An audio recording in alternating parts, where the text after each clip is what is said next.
place, a new home for a while. Let me feel alive. Nothing to hold me back. Take my time, just enjoy the ride. A new man passing by. Life is good, best I've ever felt. Get me up, somewhere new, somewhere I can find myself.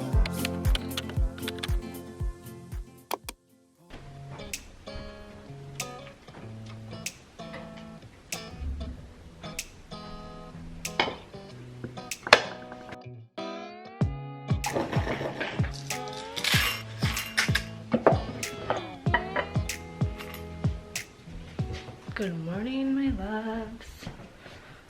I decided to finally get out of bed. I was trying to like sleep in a little bit longer, but at the same time I'm just like, okay, let's just get up, let's get on with the day, and let's just do our workout too. Today is the last day of the workout program that I was doing with Form, which is like the reset program if I remember correctly, and so I think I'm just motivated to get that finished off and then start like another program or just check out other workouts on the Form app. It's always a really nice feeling when you finish a program. So I'm already dressed this morning for my workouts. Actually, all of this is Lululemon. Got some socks on too. I really badly wanted to sleep in more.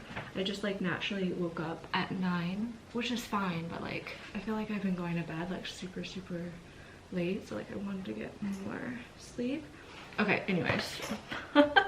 First thing in the morning, you know what that means. I need to take my supplements. You guys know this routine by now because I've done it so much. We got a little orange juice. I love the Uncle Matt's. It's so delicious. I just pour it like in a little half cup. I'm gonna do my seed probiotics. I love to do this first thing in the morning because obviously it's on like an empty stomach. I go work out, go get ready, and then I'll have breakfast afterwards. So it's like plenty of time, you know, to have this and still be on an empty stomach afterwards for a little bit. Okay, so then I do my vitamin C packets and I just put it into the orange juice. It's like this gel. It actually tastes like totally fine and doable. I also love this stuff. It's 1,000 milligrams of vitamin C, and then I just recently picked up this to try as well. It's from the brand Symbiotica, and it's the liposomal glutathione. Hopefully I'm not pronouncing that wrong, but I'm really excited to try this and add it to this routine. I think they recommend taking this like 5-6 days on and then 1 to 2 days off. I don't know the reasoning behind that.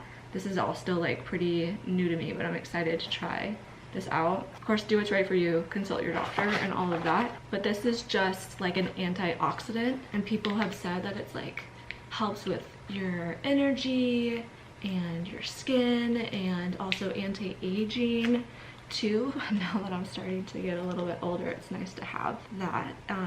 It tastes pretty fine, like if you were to have it like on its own. I think it gives me like a little bit of a kick. Totally doable. It is citrus berry flavor. It's pretty good, but because I already have like this little concoction going, I kind of just like add it all together. I mean, I don't know why not, but Symbiotica has so many other things. I'm actually curious to try more, but I obviously don't want to do too much or introduce too much at once. So I'm kind of going with what I feel like my body needs. And this also has like liver support and stuff, so I feel like my body needs that. So first and foremost, I'm gonna take my probiotics. I feel like I need like a wellness drawer or something, because I'm kind of just like throwing things up in the cabinet. Problem is it all gets stuck to the bottom.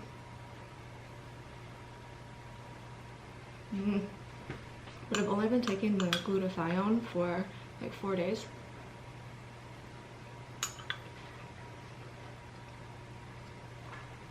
Cool. So I'm still pretty new to it, you know? Need a little bit of water to wash that down. Okay, let's head downstairs and work out. It's time. Let's see what our workout is for today. I was doing the reset program, and last day, 20 minutes, the final flow. Get deep into stretches and flow to finish. Okay, hopefully this is a workout. If not, I might add something else onto it. Hello and welcome to day 14.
I'm doing a little bit of light cleaning before I head upstairs and take a shower, but I forgot that I got these in a little bit ago. It's from the brand Soft Frame Designs, and they make like a dupe for the Restoration Hardware like cloud bed. And I was looking at this for the guest bedroom, but I ordered some swatches to try to see what color I wanted to go for. I thought I wanted to go for white, but the more I think about it, I don't know, I feel like it's gonna be hard to keep the white bed clean, especially like with guests and stuff like that. So then I was looking at like doing like a darker color, but in reality I feel like I might want to do sand. It's a really pretty color. It's very similar to the color that we have for our master bedroom too, so it's like I kind of don't want to do it because I don't want two matching bed frames, but I feel like it's the safest route to go. So tell me what color you guys like the most. We have toast, sand, white, and then moon. Kind of cool.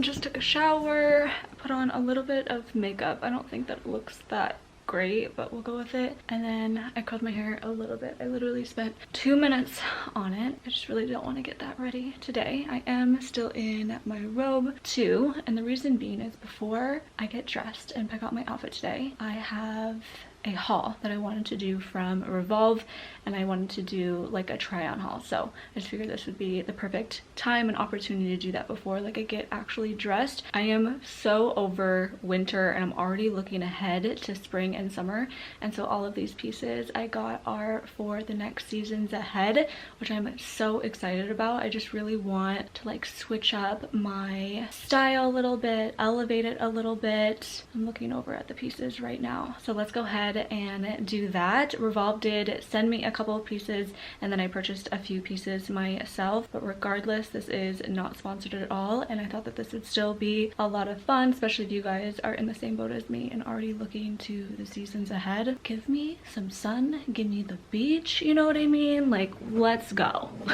So I wanted to start with like a few accessory type of things that I got first. This is less of an accessory, I mean it's a book, but it's the 5-minute journal, but it's a collaboration with Revolve and the well-being being well. And I loved that it was like this chocolate kind of cover. I haven't really been ever into journaling. I mean, I was when I was really young. Like I have so many like just stacks of journals growing up, but I haven't done it in such a long time, and I thought that this might be like a fun way to get back into it. And it breaks it up into, there we go, it breaks it up into a day. So in the morning you can say what you're grateful for, things I will do for my well-being and health today, mindful affirmation, and then at night you can put how did I take care of myself today and what did I learn today. Sorry, the camera focused back on me, but yeah, that's like what the journal looks like. And at the top you can put like what your mood and energy level is, what time you woke up, sleep hours, and stuff like that. So I don't know, I thought that it would be kind of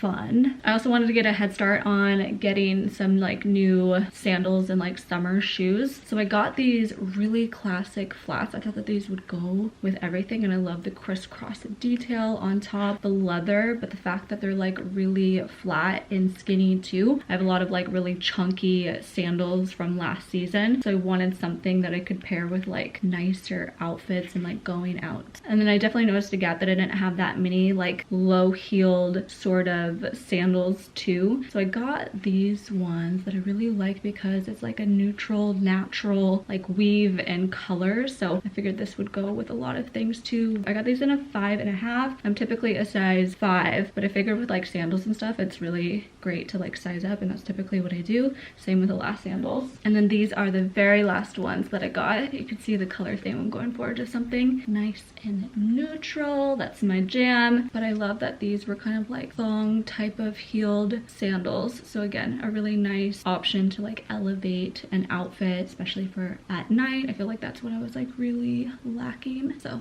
love these. Okay, so the first thing I got were these pants. I already had this tank top from last year, but I had no idea it was like a matching set, or maybe these pants are like new to this year. Like, I don't quite know, but I saw them and I was like, wait a second, is that gonna match the tank top that I have? And sure enough, it does. So I really love this option for just like a lounge around the house, or even like going out in it too. Like, I don't know, it looks super like casual, but at the same time like a little bit nice. Like, I feel like really put together in this. Let me change the angle so you can see the full pants. They are not long at all, but I feel like if I pair them with some sort of heel, are we kidding? Like, this is so cute. Like, this could be an outfit that I could wear. A super soft knit, and they're also thick too. The top is a little less thick than the bottoms are. I'm not wearing like a bra or anything with it, and it's a little bit see-through, so maybe like put some pasties on or something like that. But yeah, I'm super impressed with this. I know it is so different from me, but why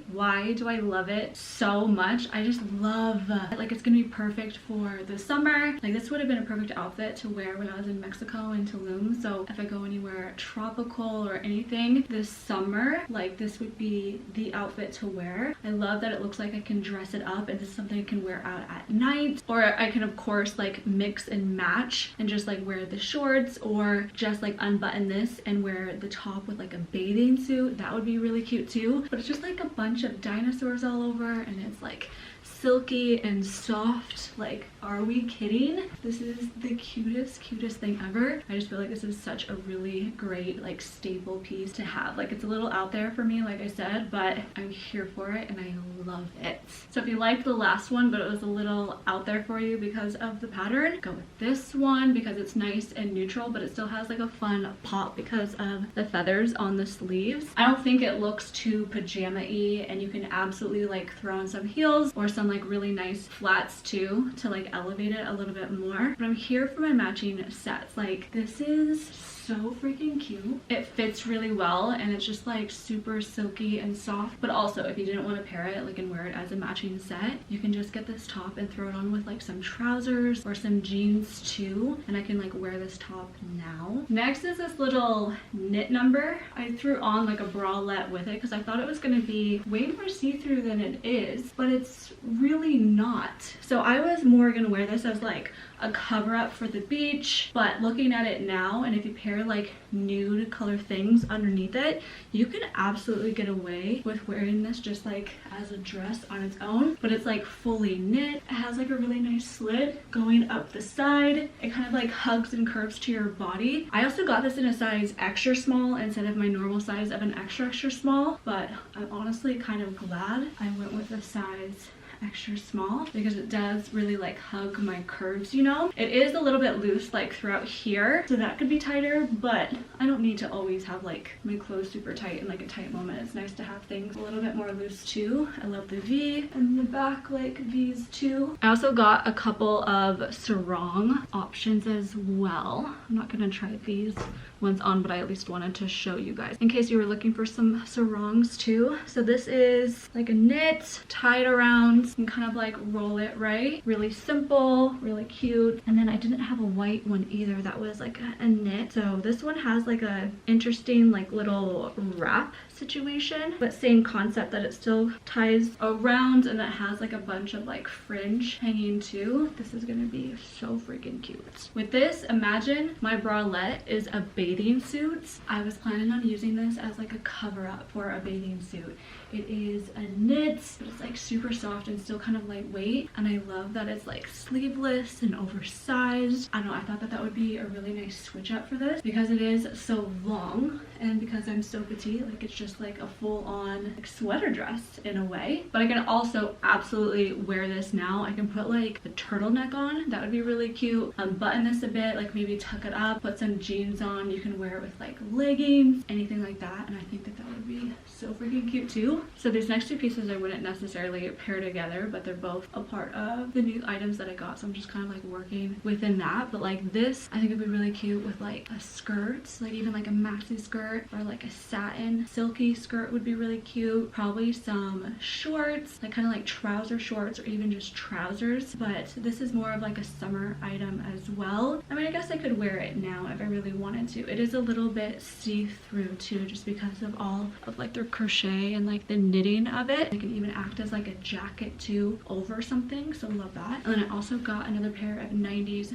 pinched waist from Goldie. You guys know that these are my favorite jeans. I have so many different pairs, and so this one is kind of like in between my light pair that I always wear and then like that new medium pair that I've been wearing a ton. It fits really well. I haven't even washed them yet, so it has all the tags on, but I feel like the waist fits really well, and when I wash them is typically like when the waist shrinks up a little bit, because these are 100% cotton, so that they will shrink. So I guess be careful or mindful of that at least. I wanted to try to show you like the full length of them. So they are a tad long for me, so I'll probably wash them and see how they are, and then maybe take them up like an inch or so, just so they're not like super baggy at the bottom. But favorite jeans ever. So I'm pretty much gonna keep these jeans on for the rest of the haul, because I just have like a bunch of tops to try on now. But something I noticed is I had a gap in my wardrobe of like going out tops. I did not have any, so I picked up a few. I really love this one. It's like a silky one, but it's also double lined too. I'm not wearing a bra right now. I think it's fine. You can wear pasties if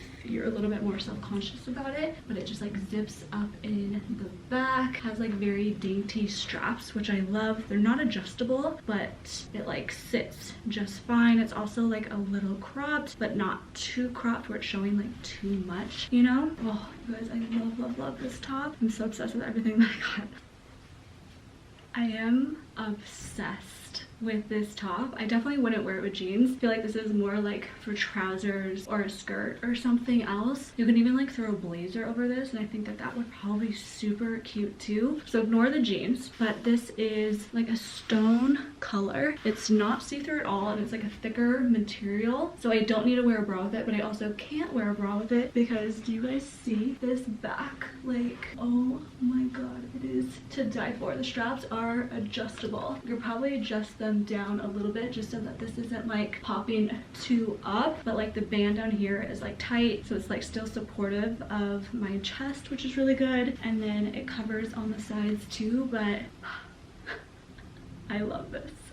So speaking of blazers, I did pick up a new one. So for me, blazers are really hard because I am so petite. It's hard to get one that's like fitted, but not too fitted. And I love my oversized ones because I feel like I can wear them as like dresses too, you know? But like I've been searching for just like a classic blazer that's not too oversized too. And I think I found it with this one. Like no alterations, you guys. And the sleeves are a great length overall. This is a good length and not too long. That's also another issue that I have. And then like the shoulders fit too. It is like a little bit more, I don't want to say like deconstructed, but kind of, because some of like the seam details are a little bit more like cut. It's not like cleaned up, if that makes sense. So it just like makes it a little bit more casual, but it's still like a thick knit. It is a little bit stretchy as well. It even has like a little split in the back, but my god, wow. Okay. Yeah, I love this. Oh, I'm just killing the outfit game right now. I know, you guys. So I just wanted to throw on this shrug and show you guys why I still have this top on. Although it probably would look better with one of the black tops I'm about to try on instead, but whatever. It doesn't really matter. But it is a shrug sweater, which is just like the perfect thing to like throw on. You can honestly just like throw this on over top of like your workout gear if you're like going to a workout class too. I think that that would be really cute. But there's just so many ways that you can wear a shrug, and I think it's just such a necessary thing to have like in your wardrobe. Slouchy vibes, casual vibes. You can dress this up too. It kind of does like fall a little bit from my shoulders, but I don't mind. It's a really soft sweater too. It's not like itchy at all. I'm here for it. This sweater you guys have already seen me wear, but we needed to give it a proper introduction and like a moment here. I think it's an amazing option to bring into springtime when it starts to get like a little bit warmer, but you still want to wear a sweater, obviously, because it's short sleeve. I also love like the boxiness of it and the fact that it's a little bit cropped, but it is asymmetrical too. As you can see, like the side starts to go up. It also has like a little mock neck moment. I don't know, I just think that the sweater is very classy, and there's so many ways that you can wear it. Like it's such a great staple, it's such a great color. It doesn't like wash me out. I either. Like this color sometimes can be, it's a really great tone. I also threw on a belt. I wouldn't necessarily again wear these together. I mean, you could, but I wanted to mention this belt, especially if you're like me and have like a really hard time finding belts that get like small enough in the waist. Like it's actually a true problem to find like smaller belts, and with this one it fits perfectly with high-waisted items and having like a smaller waist, you know. And then I even have like another slot to go to like tighten it even more. But I love wearing belts with like trousers more so than with jeans, but I didn't have a light colored belt like this, and I think it's really important to have like a black one, this one, maybe even like a creamy off-white one, just have like those staples, you know. And I love like the gold hardware on it too. Another fun like elevated top look. I love that these strings kind of just like hang down. You can of course like tie it on the side. I think it's like meant for that, and it kind of like pulls like the waist a little bit together. I kind of did it in a shitty way, but you can do it like that. I personally just love it hanging down. Make sure that these are even. There we go. And this is another like elevated shirt, like I was saying, for going out, and it kind of has like this crinkle like effect to it too. It fits incredibly well. I'm not even wearing a bra with this. I love that the sides scoop up. It's still like high coverage in the front. Like this is a really, really good staple. I'm so happy I found this and got it. Last but certainly not least is this little number. Like what? So freaking cute. It does take a minute / forever to get on, because the back is completely strappy and you kind of like have to pull at it all to like get it in the right way, because even like this is like fully adjustable.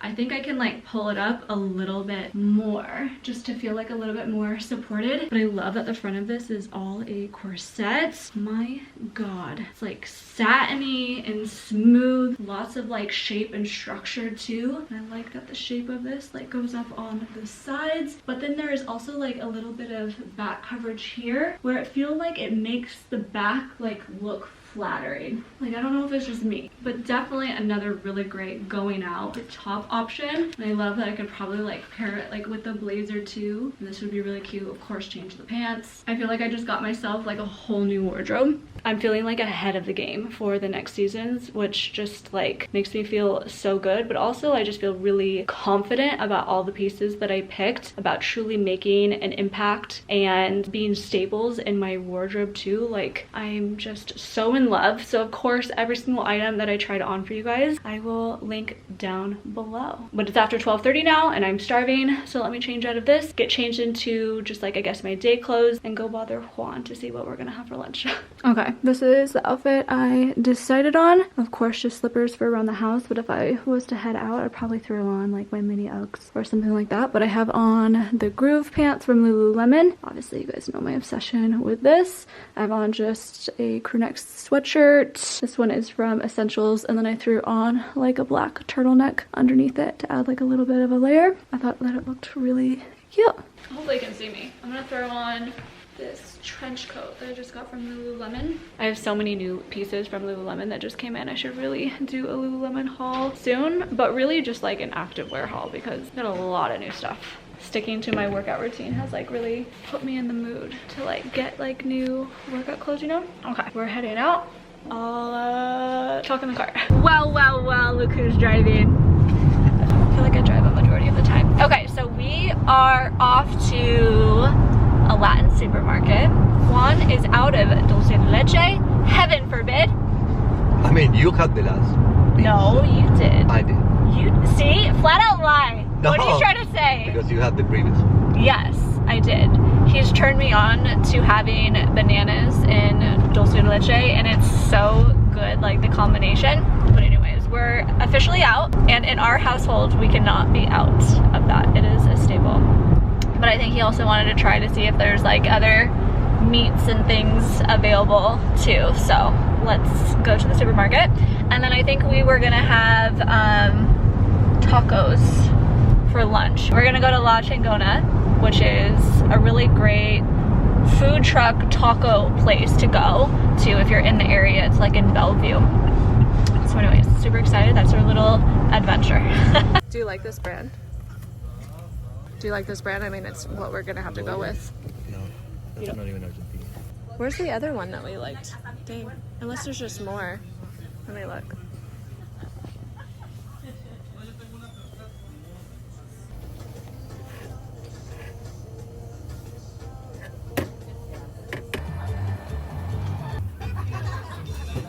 I am starving.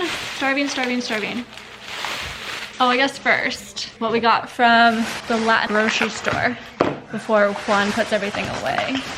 Yeah, we're lucky that there's like a nearby Latin grocery store. There's actually a couple, which is really great. But we found our dulce de leche. We got a new one. And luckily this expires in November. Sometimes with these stores, you really have to look at the expiration date on things because most of the dulce de leche was already expired. So this one wasn't, and this was also a brand that Juan recognized. So we got this one. It was different than the last one, but that's usually what happens with these stores. All this stuff was so expensive too. Like everything was like $10. Juan also got this creamed sweet. What is this, babe? These sort of things always just remind me of like a Jello. Like a fruit Jello sort of a thing. I don't typically like them, I gotta be honest. And then he just got a bunch of different kinds of meats too. This one I haven't tried before. This is the blood sausage. I don't go for that, but I do love just like the normal chorizos and stuff like that. So that's everything that we got. Now on to bigger and better things here. We got our tacos. For sure we need to like heat these up a little bit. Oh my God, a plate just full of goodness. Do you see this? Oh my God. And these tacos are always like so massive. So we only got 2 this time. We usually do 3 because you never know about the size, but these are massive. Okay, let me show you guys the tacos that I got. So this one is a carnitas taco, and then this one is a pastorcito. So it's an El Pastor, but with like cheese on it and stuff. Hence the pineapple. I'm so excited for these. You guys have to try out this place if you live in the area. It's so tasty. And we're gonna have a Coke because it sounds so good. Just a little bit of ice. I don't typically like ice. Juan is watching River Plate. His team, soccer team, is playing and is on. So I'm probably gonna watch a bit of that, but in reality, I'm probably just gonna go upstairs and do my own thing. Can I fit it all? Nice. Yeah. Can you bring a fork and a knife? Yeah. And then I got some glass straws, which I'm really excited about. Yummy, yummy, yummy. For you. Thank you. Excuse me. You're in my spots. You look so cozy and comfy though. What is this? Hi, my baby. Who's Belle? Belgrano. Belgrano? Wow, this spicy. What you smelling? Oh wow. Big yawn, boy. I don't see any cheese on this. No.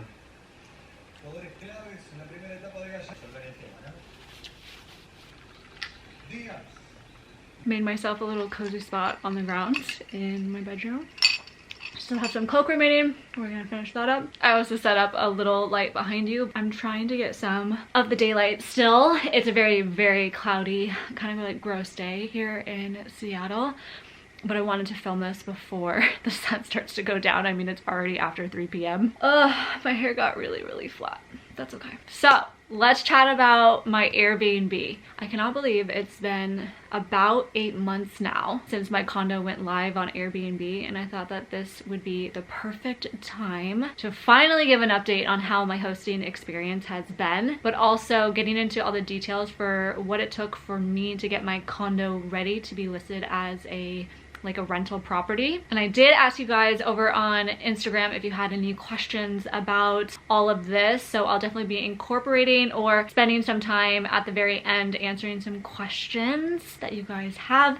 So let's dive into this. So naturally, starting at the very, very beginning, if you are new to my channel, before I lived in this house that I live in now and moved in with Juan, I used to live in a condo. And after we moved in together into this house, I converted my condo to an Airbnb and started my Airbnb hosting journey back in May, June of last year. So before diving into like May, June to present, I wanted to go farther back. So essentially starting from when Juan and I moved in up until June. That for me is essentially the beginning. So before my condo was even listed on Airbnb and available to be booked, I wanted to provide more context into how you get started or what's involved, especially if this is something that you're looking into doing for yourself. After Juan and I moved in together, I was really debating what I even wanted to do with my condo. I really wanted to keep it. I wanted to stay in the real estate game. It's a good investment, right? It's also completely remodeled and all that good stuff,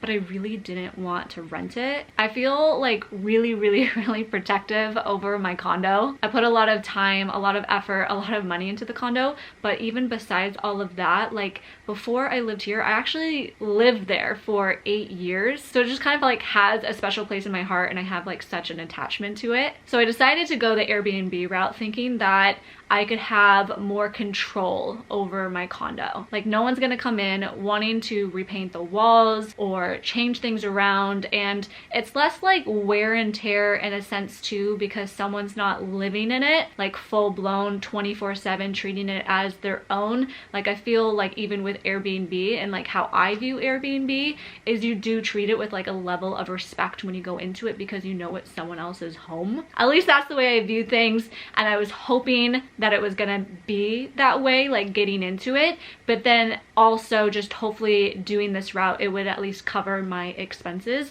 So the condo was just like paid for. I didn't have to worry about it. I didn't think too much about like profits or anything like that. I just wanted it to be taken care of and not to worry about it. So once that was all pretty much decided on, I obviously needed to replenish it a little bit. I was really lucky that I didn't need to do too much with it. When Juan and I moved in together, like a lot of the furniture that I have at the condo, I didn't bring and I didn't need for this house because we were also like redecorating this whole house at the same time. So I kept most of the furniture that I already had over there, and that's just like what we were using. But there were a few things that I did need to replenish, like linens. I converted the dining room back into a dining room, so I needed to get a dining room table and some chairs, like rug, replenished like I would say like 40% of the kitchen, so getting new like kitchen stuff and gadgets and utensils. But after that, that was pretty much it. So apart from the replenishing, there was also other aspects that I needed to take care of too. One of them is just getting familiar with the Airbnb platform in itself and getting like my house ready to be listed. So I needed to come up with the description, I needed to get pictures all taken,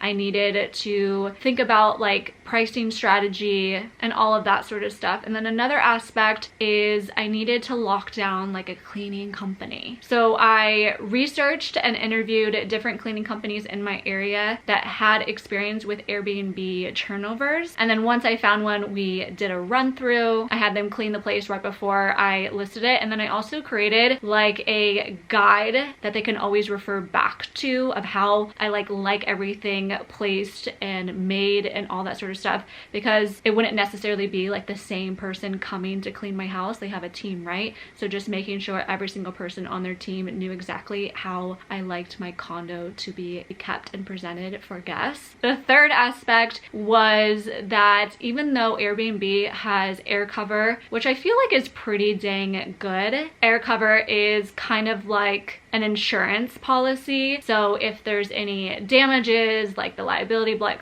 blah, blah, blah, all like that sort of stuff, right? But I actually still needed to change out my homeowner's insurance. Mine didn't account for renters, so I needed to make an adjustment with my homeowner's insurance. So just adjusting my policy to make sure that everything is covered in the hopes that nothing whatever happened, but just in case. And the very last thing that I wanted to mention, and this I didn't realize until like very late in the game, which ended up being one of the reasons why I took like another month to get it listed, was that I didn't realize I needed to have a business license. So in the state of Washington, to operate an Airbnb, you need to have a business license. So check what your state requires, but mine required it. So I needed to apply for a business license. So I have that, and then also just get a lawyer just in case of anything. So all in all, I kind of like dragged my feet a little bit with the process because it was just so many steps. So it pretty much took me from November to May to get it listed. Again, I dragged my feet, but it was also like I'm not doing anything throughout the holidays, so I didn't truly get started on it until January. And then this was still in the height where a lot of stuff like furniture was experiencing like a ton of delays because of COVID, so it took a while to get some furniture in and stuff. But anyways, it's fine. So after all that stuff was officially done, I was finally able to get my condo listed on Airbnb. I decided to go with Airbnb. I know that lots of people list it in multiple places. I haven't dabbled in all that. I just have been sticking strictly to Airbnb for now. So funny enough, I actually listed my condo while we were in Palm Springs last year. I didn't think too much of it because I just thought that it was gonna take a while to get my first guest. I mean, it's a new listing and I don't have any reviews. Like, I had no concept of the platform at all. I just figured it might take a while, right? But to my surprise, I actually had my first booking within 24 hours of having my condo go live on Airbnb. So like really quick turnaround. And not only that, that person was arriving in 2 days. So I was really happy that I had it like fully cleaned and fully ready to go before I even got it listed, just due to that quick turnaround that I wasn't expecting, but I'm glad I planned ahead. And then after that, the bookings just kept rolling in. So I would say within the first week, I was booked for the next 2 months at about 80 to 90% occupancy. I was so stoked for that, but still, like, in the back of my mind, I was like, well, it's summer right now, so let's see how fall and winter goes, because, you know, it's not the prettiest destination to go in the fall and winter, right? But anyways, there definitely was a learning curve for me for the first few months. For instance, learning how to communicate with guests and setting up templates to respond to guests too. So having things timed, meaning like when someone books, I have like a template already scheduled to send to the guest, like confirming the reservation. Right before they arrive, I have like a check-in template letting them know all the details. And then before they check out, I send like another template letting them know like of the checkout process, for instance. But you can always get like other things scheduled. That is like one of the biggest tips I have. It saved me so much time just having all of that stuff already prepped and ready to go, and I didn't need to like log in and remind myself to do all that stuff. It was just done automatically, and then I could just dedicate my time towards like if just people have inquiries or if guests have like questions and stuff, then I can answer that. But I didn't need to spend time on any of the other stuff. Another thing that I learned from myself is just like messing around with the booking preferences the first couple of months. For instance, like I set a minimum of a 2-night stay, but then also giving me at least 24 to 48 hours heads up before a booking. That is all like customizable, and the reason why I changed it for me is just to give myself more notice and more heads up, but also it saves time between like cleanings and turnovers and having to drive up to my condo. So setting like that minimum of 2 days was like really helpful. But even with that, like at the beginning, at this point in time that I'm talking about, my average length of a stay was probably around 5 days, so it wasn't a big deal anyways, but I just wanted to make sure like it was set up in that way. I also adjusted my pricing strategy quite a bit in the first few months. I was really trying to find that sweet spot and just like work with the market and see what worked best. So obviously at the very beginning, it was all about just getting guests to book, getting reviews, and just like gaining that experience. But once I had that, that's when I made like further adjustments to my pricing, and then also just taking into consideration like holidays and the seasons too. Like you're gonna have a different price in the summer that you are gonna have in the winter, and same with like Christmas or like New Year's. I think another really important aspect to pricing is seeing what's around your property. So I would go on Airbnb like I was a guest wanting to book, and I would check out other people's properties and just seeing what their place looked like. Was it as remodeled as mine? What were the finishes? How was the furniture? What was the size of their place? Like 1 bedroom, 1 bath? Was it 2 bedrooms? Like all that sort of stuff. So pulling in all of that data too to help me with my pricing strategy, and I really feel like I found a sweet spot for it. Okay, let's talk about guests now. I'm taking a sip like there's gonna be some like tea, but really there isn't. It's super boring.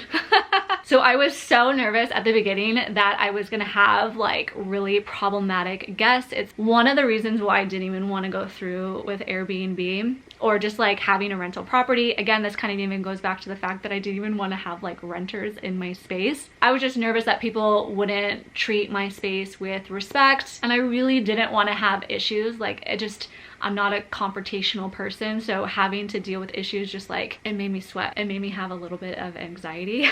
But really and truly, I haven't had any issues. I'm so happy about that. And you guys know the only true issue I had, because I had a vent about it, was this one person in December, this one guy. He wasn't the best communicator to begin with, and I kind of like got that vibe from the very beginning before like even accepting the booking.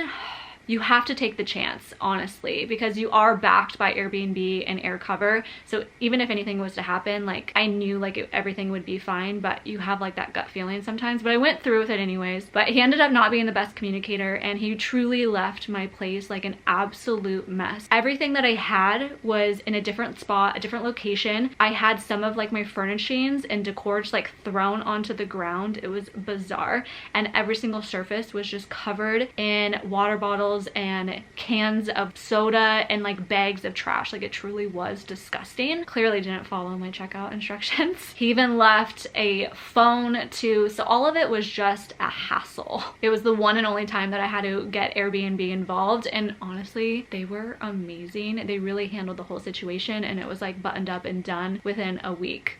So that was really nice. And none of my furnishings or anything, like nothing was damaged too. I should mention that. It was just like he left things just a mess. So switching gears, I wanted to dive into the finance aspect, but also touch on my experience with the Airbnb bust topic that has been going around. So I didn't set out to do Airbnb as a way of generating like a ton of money, as I stated from the very beginning. I just didn't want to sell my property, and I didn't want to have renters. My goal was just to have it be self-sufficient, like pay for itself, and just have the mortgage and expenses covered. So I went in with those expectations, but then I also went in with this as just an experiment to see what would happen, because I really had no clue like how one would perform in the city that it is in. And speaking on that, I mean, every single area is so different from one another. Like one city directly next to another city, the experience can be totally different. So make sure you're keeping that in mind too. But with that being said, now that I'm 8 months into it and I've experienced summer, fall, and part of winter too, I'm so happy to say that I haven't experienced any shortage of occupancy. Like truly, I think this whole time, even including the fall and the winter time, I have been booked about 70 to 100% of the time. I think throughout all this, I really learned who my clientele was too. A lot of people in my area are either people coming for tech, so either their office is here or their team is here, and so I have a lot of like just one person coming and staying to do some work in that regards. It's also a huge place for nurses. There's a lot of hospitals in the area, so I have like traveling nurses coming all of the time. And then internships,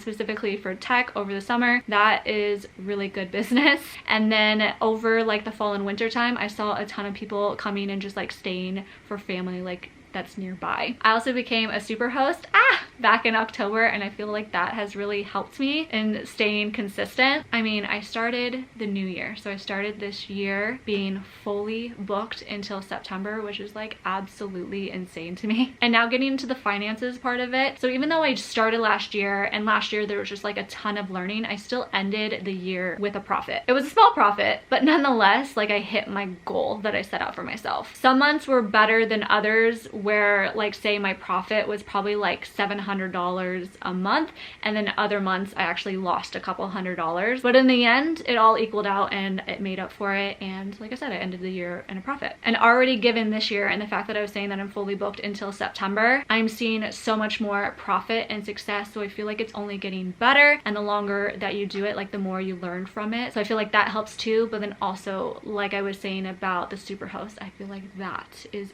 truly helping me too. The one thing that I would just really say is just remember the reoccurring costs that pop up with it all. So think about having spare linens just in case linens rip, there's stains, like any of that sort of stuff. I feel like you always want to have extra linens on hand, like spares of everything. You have toilet paper, Nespresso pods, coffee, like anything that you offer on your Airbnb like listing as amenities. You need to make sure that you just have all of that stuff like stocked up, and you can't forget about those expenses that is outside of just like your mortgage and your bills too. So you need to like add that into the equation, figure out what the average cost is in a year or however you want to do it, break it out into a month, and then add that to your bills aspect so it doesn't come out of your profit. And you need to think about that. And then also don't forget about taxes. That has been a hard one so far this year. There's a lot to learn for how to deal with taxes for an Airbnb. We'll see how it goes. I mean, like I said, I just started last year, so I'm going through it now with the tax season. But if you end up making a profit, just make sure that you're setting some money aside because you're gonna have to pay taxes. Okay, so I know I chatted for like a million years. I really hope that this was like super valuable and helpful, or maybe just been curious and like want to know how it's been going too. But I do want to make sure that I am answering your specific questions that you have. So let's answer a few. I feel like I covered a lot of ground, but let's see if there's like any gaps.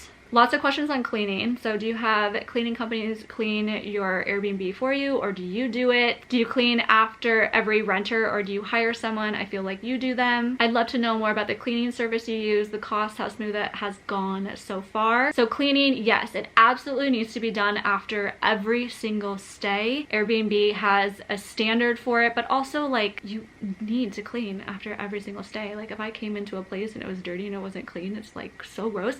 But also when you book, the guest pays for a cleaning service, so that cost is already accounted for, which is really nice. It doesn't come out of my profits or anything. That's already like a separate line item that is set aside for the cleaning company. The cleaning company I use is so great. We haven't had any issues at all. It's been super smooth, which I feel really lucky about. I don't do the cleaning, but I do have to meet up with them every single time I do have a cleaning appointment, because I need to swap out the linens.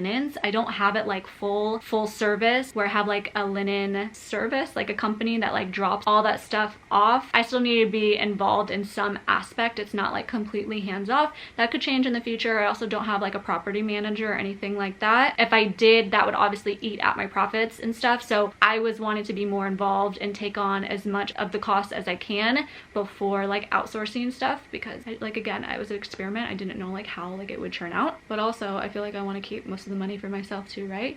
But the cleaning service in my area is about $140 to $150 for every single cleaning that I do. Are there any new furniture pieces added to Airbnb? I answered that. How did you start it? I got that done. When did you own your condo? Bought it out? Yeah, I've had my condo and I've been the owner of it since 2020, but before that, like I said, I lived there for 8 years and I was a renter of the condo beforehand. I feel like you guys have the same like nervousness about guests as I do, because I got so many questions about it. Like, are people generally good about respecting your things in your place, like your furniture? Have you had any horrible experiences with the renters? Have people left a big mess or damaged? How do you let go, deal with the thought that some guests might not respect your space? Like, honestly, genuine concerns. I totally get it. You do have to let go of it, because at the end of the day, I made the decision that I wanted to keep my property as an investment property and I didn't want to sell it. So with that, I can't just like have nobody living there, you know, if I'm living with Juan. So I made the trade-offs, right? And I looked at my options and I felt like this was a better route for me than doing like a full renter coming in, changing up my house, potentially damaging it, having pets.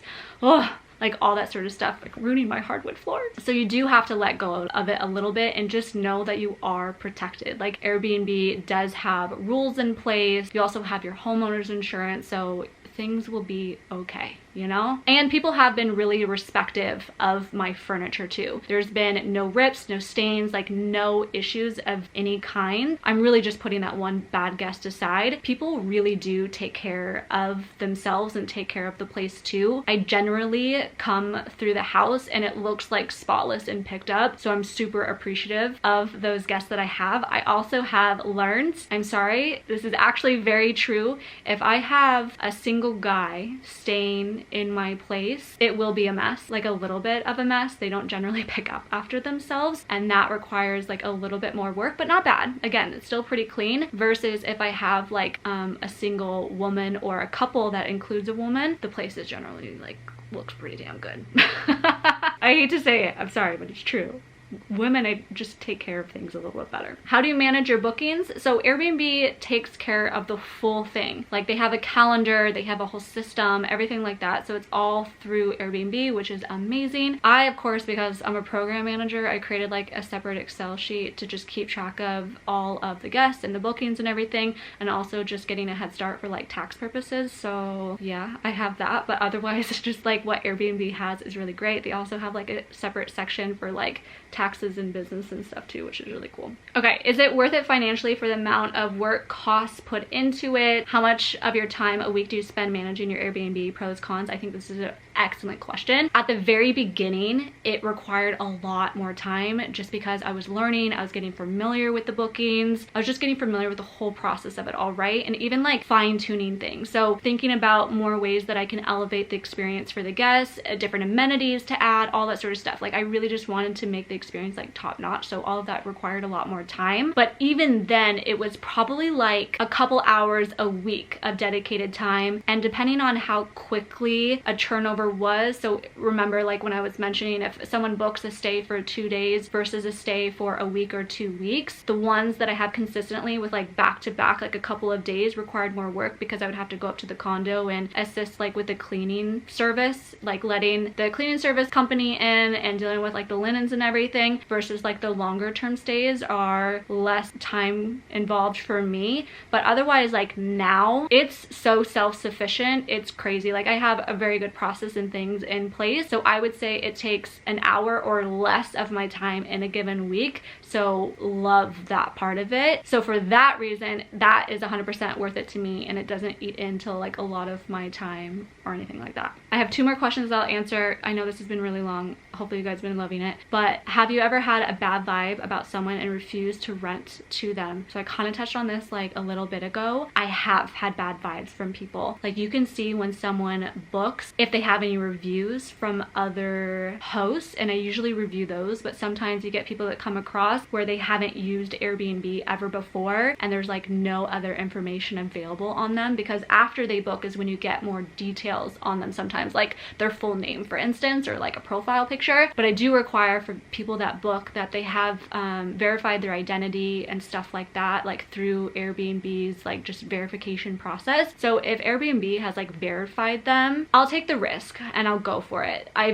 I remember a few occasions where I've like was talking with Juan, I'm like, I don't know, this seems like kind of sketch. I'm like, F it, like I'll just do it. I know that I am covered with Airbnb if anything bad was to happen. And I'm honestly really glad that I just went through and booked the person, because 9 times out of 10, no issues at all. They were super, super great, like everything. So I haven't yet had a time where like I refuse to book anybody. Let's hope that doesn't happen. And then the very last question is it worth it? Would you recommend it? Do you feel like it's a worthwhile investment, or sometimes not? Like just love that question in general. I feel like it is a worthwhile investment. I 100% recommend it. Again, I think every single market is different from one another, so you need to do your research. I'm glad I took the risk and did it. I also feel like I can make more money doing this than just having a renter too. So yeah, all in all, I highly recommend it. I feel like I've gotten into a groove what works best, and if you plan on doing it, the biggest advice that I would have is just go into it with reasonable expectations. Because if you're going into it thinking that you're gonna make like $5,000-$10,000 a month, you might be like sadly mistaken, you know? So I feel like the fact that I went in with moderately low expectations of just wanting to cover its own expenses set the bar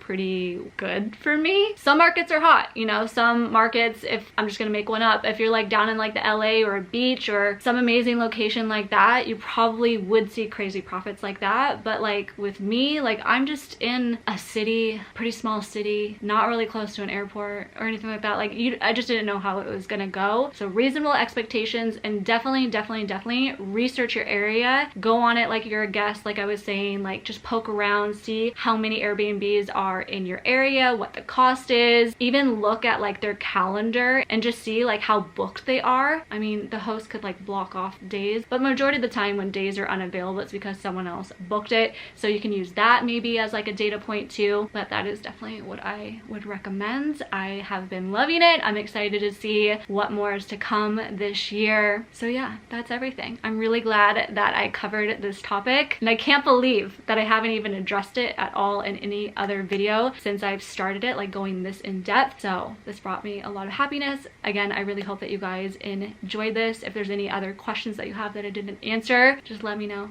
down below. Happy to answer them. I didn't even finish my Coke. I was talking the whole time. Babes, it's almost 7 p.m. now. I moved on to laundry and also editing, but I know you guys love a long vlog, so get ready for, I think, my longest vlog to come yet. So on that note, I'm gonna go ahead and end off the vlog here. Super chatty vlog. Hope you guys really enjoyed it. Love the massive Revolve haul, all the inspiration, and then of course chatting with you guys about my Airbnb hosting experience. I love you guys so very much, and I'll see you in a couple of days in my next video. Hope you guys are all doing really well. Bye.